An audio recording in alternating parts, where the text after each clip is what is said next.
வாழ்க வளமுடன்! பேராசிரியர் டாக்டர் துரை லோகநாதனின் வினாவிடை தத்துவச் சிறுகதைகளாம் அமுதச்சுடர் சேனலின் சார்பான வணக்கங்கள்.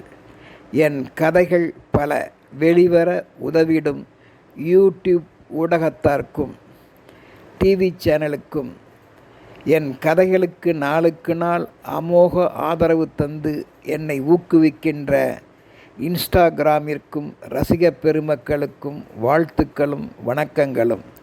இன்றைய எனது சிந்தனை ஓட்டமானது கணவனை மீட்ட திருமதி மதுராம்பாள். காண்போம். திருமணம் ஆவதற்கு முன்பும் பின்பும் மனைவியின் சொல் கேட்டும் அவளது பணிவு மற்றும் செயல்பாடுகள் கண்டும் தங்கள் பிள்ளைகள் வளர்ப்பதில் அவள் காட்டும் பரிவு மற்றும் அக்கறை ஆகியவற்றை சில ஆண்டுகளில் கண்டுபிடித்தும் பெருமைப்பட்டவன்தான் இந்த தற்போதைய கதாநாயகன் முத்துப்பாண்டி என்பவன். அவன் ஓரளவு மட்டுமே கல்வி கற்றவன். தந்தையின் பூர்வீக சொத்தால் திருமணமும் செய்து கொண்டு திருமதி மதுராம்பாளுடன் வாழ்ந்து வந்தான். தன் மனைவியை அடிக்கடி செல்லமாக டேய் மதுக்குட்டி, ஏய் மதுச்செல்லம், இங்கே வாடா செல்லம் என்றே அழைத்து அந்த மங்கை திருமதி மதுவின் போதைக்கு இவனும் ஆளாகி பிள்ளை செல்வங்களையும் உண்டாக்கி அரவணைத்து வாழ்ந்து வருபவன்தான் இக்கதையின் கதாநாயகன் முத்துப்பாண்டி. ஆனால் இவன் வாழ்க்கையிலும் புயல் வீசிற்று. இந்த புயலில் சிக்கினானா அல்லது திருமதி மதுராம்பாள் அவளை காத்தாளா என்பதை இக்கதையின் வழி காண்போம். ஒரு நாள் தனது கணவனை, ஏய் செல்லம் முத்துக்குட்டி, நான் சொல்வதை கேளுடா கண்ணு, நானும் ஓரளவு செல்வம் பெற்றவள்தான். நீயும் தந்தை வழியே செல்வமும் பெற்று உள்ளாய், குறை ஒன்றும் இல்லை. நமக்கு பிறந்த முத்துவாகிய உனக்கும் மதுவாகிய எனக்கும் பிறந்த குழந்தைகளை வளர்த்து ஆளாக்கிட வேண்டாமா? அதற்கான பொருள் செல்வங்களை நாம் மேலும் சேர்க்க வேண்டாமா? நினைத்துப்பார். குந்தியே தின்றால் நம் செல்வம் கரைந்துபடாதா? எண்ணிப்பார். அதனால் தயவு செய்து நீங்கள் கௌரவம் பார்க்காமல் ஏதாவது ஒரு கைத்தொழில் ஒன்றை செய்து வெளியில் சென்று உழைத்து செல்வம் கொண்டு வாருங்கள். அதைத்தான் இலக்கியமும் வினையே ஆடவர்க்கு உயிர் என்றும் சொல்கிறது. நானும் படித்துள்ளேன். நம் சேமிப்புக்கும் அது பயன்படும்.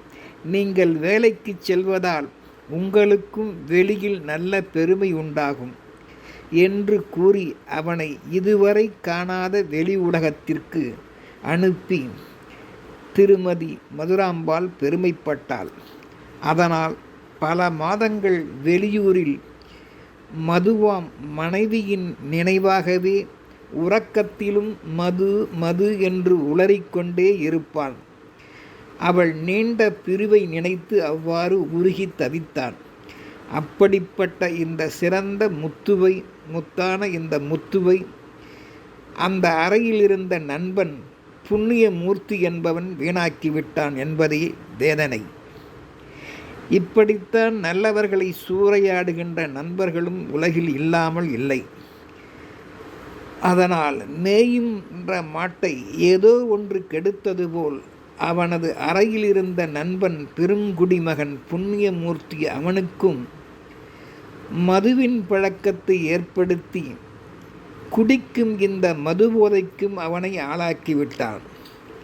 இந்தாப்பா மது, மது மது என்று உளறிக்கொண்டே இருக்கிறாயே, இதையும் குடியப்பா என்றான் செல்லமாக. அவன் வாயில் பிளந்து ஊற்றியும் விட்டான். அதனால் அவன் போதையில் பாதை மாறிப்போனான் இந்த சிறந்த முத்து. இந்த மதுவும் மதுராம்பாளின் மோகப்பார்வையாம் அந்த மதுரசமும் சேர்ந்து இவனை இந்த கதிக்கு மதுவின் நினைவால் இந்த மது குடிக்கும் தொல்லைக்கும் ஆளாக்கிவிட்டது. எல்லாம் கூடா நட்பாம் சேர்வார் தோஷமே என்பதுதான் உண்மை. பிறகு சில நாட்கள் மதுராம்பாள் வசிக்கும் மதுராபுரிக்கு வந்து சென்றான்.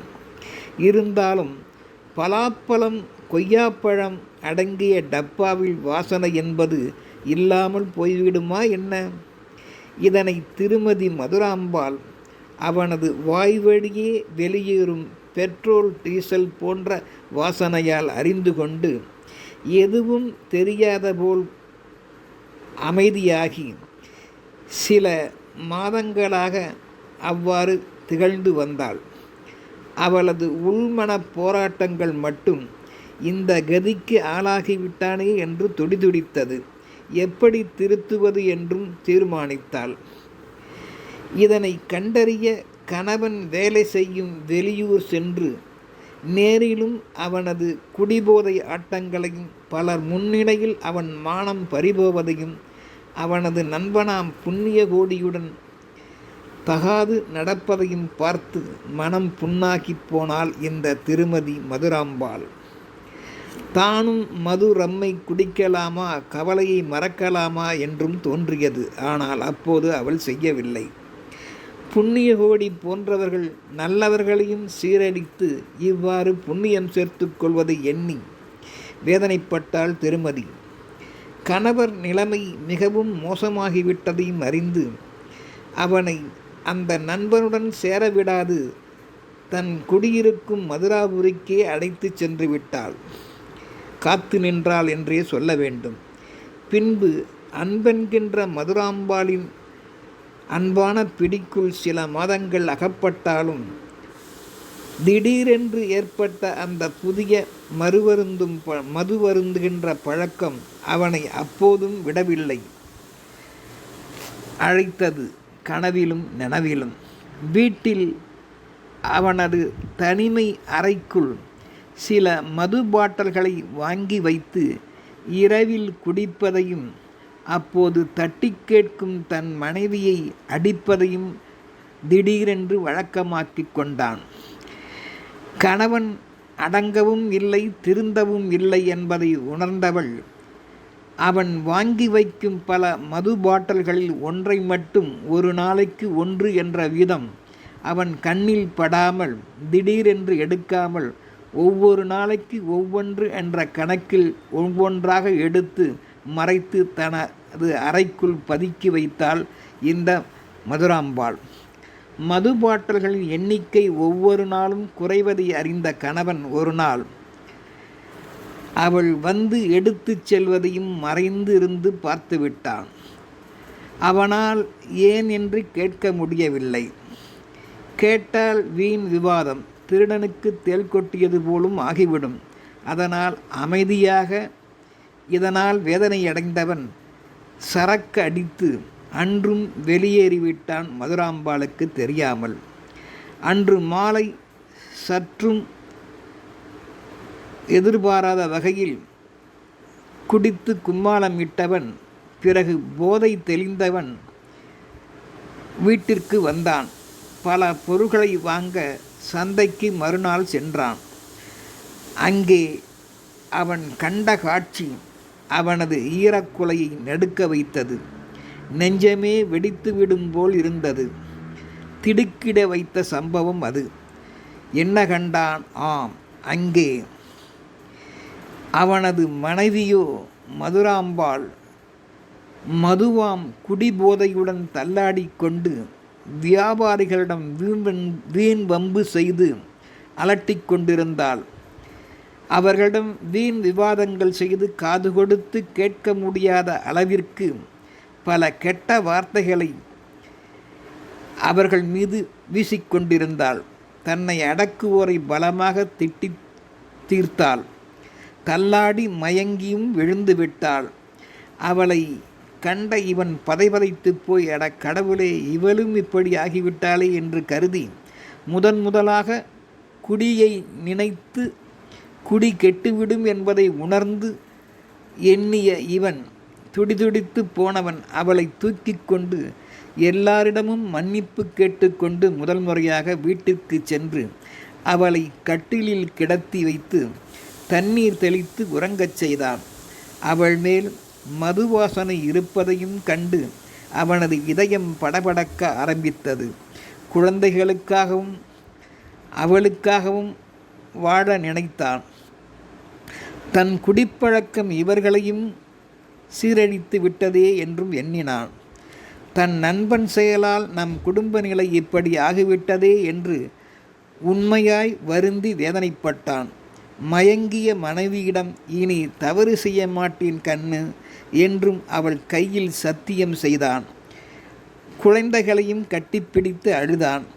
வெளியிலிருந்து சந்தை பகுதி ஆட்கள் அப்போது அவர்கள் வீட்டில் அந்த காட்சியை கண்டு நுழைந்து சிரிப்போ சிரிப்பென்று சிரித்தனர். முத்துப்பாண்டிக்கோ ஒன்றும் புரியவில்லை. வந்தவர்கள், கவலைப்படாதே அப்பா, உன்னை திருத்துவதற்காகத்தான் உன் மனைவி குடித்தது போல் எங்களிடம் நடித்தாள். அதற்கு சரியான விடையும் கிடைத்துவிட்டது. முல்லை முள்ளால்தானே எடுக்க வேண்டும். எப்படி இந்த மதுராம்பாள் உன்னை மீட்டால் பார்த்தியா? மனைவியின் நடிப்பையும் ஊரார் நல்லவர் சிலரின் செய்கையினையும் நாம் பாராட்டியே ஆக வேண்டும். குடும்பத்தையே சீர்குலைக்கும் புண்ணியமூர்த்தி போன்றோர் நட்பினை முழுமையாய் இனி விட்டே ஆக வேண்டும் என்ற புதிய எண்ணம் தலைதூக்கிற்று முத்துப்பாண்டியின் உள்ளத்துள். முத்தான இந்த மாற்றத்தை வரவேற்கவே வேண்டும் என்பதை அறிந்து கொள்வோம். திருமதி மதுராம்பாள் போன்றோர் கணவனிடம் கண்டுகொள்ளாத சிறு சிறு இப்படிப்பட்ட தகாத விஷயங்கள்தான் பின்னாளில் பெரிய மரமாய் வளர்ந்து கட்டடத்தையே சிதற்கின்றது, மன கட்டடத்தையே. எனவே அதை ஆரம்ப செடியிலேயே மதுராம்பாள் போன்றவர்கள் கிள்ளி எறிவதே சிறந்தது. வாழ்க வளமுடன்.